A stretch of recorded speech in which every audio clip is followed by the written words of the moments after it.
आपण पाहत आहात नाशिक खबर न्यूज, जनतेचे हक्काचे व्यासपीठ।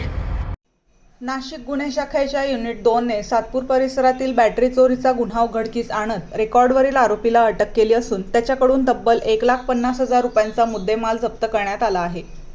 1 मे 2026 रोजी सातपूर पोलीस ठाणे हद्दीत आयशर गाड्यांच्या 5 बॅटऱ्या चोरीला गेल्याची घटना घडली होती। या चोरीचे सीसीटीव्ही फुटेज सोशल मीडियावर मोठ्या प्रमाणात व्हायरल झाले होते। या प्रकरणी सातपूर पोलीस ठाण्यात गुन्हा दाखल करण्यात आला होता। गुन्ह्याचा समांतर तपास करत असताना गुन्हे शाखेच्या पथकाने घटनास्थळ परिसरातील तब्बल 60 सीसीटीव्ही फुटेजची तपासणी केली। त्यामध्ये एक संशयित इसम रिक्षामधून बॅटऱ्या घेऊन जात असल्याचे दिसून आले। पोलिसांनी सलग 5 दिवस आरोपीचा माग काढत त्याची ओळख पटवली।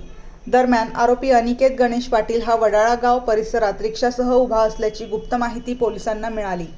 त्यानंतर गुन्हे शाखेच्या पथकाने सापळा रचून आरोपीला ताब्यात घेतलं।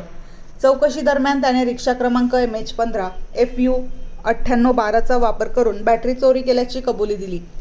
आरोपीकडून चोरीस गेलेल्या बॅटऱ्या आणि रिक्षासह एकूण 1,50,000 रुपयांचा मुद्देमाल जप्त करण्यात आला असून आरोपीला पुढील कारवाईसाठी सातपूर पोलीस ठाणे यांच्या ताब्यात देण्यात आले आहे। ही कारवाई संदीप कर्णिक, किरणकुमार चव्हाण आणि संदीप मिटके यांच्या मार्गदर्शनाखाली करण्यात आली।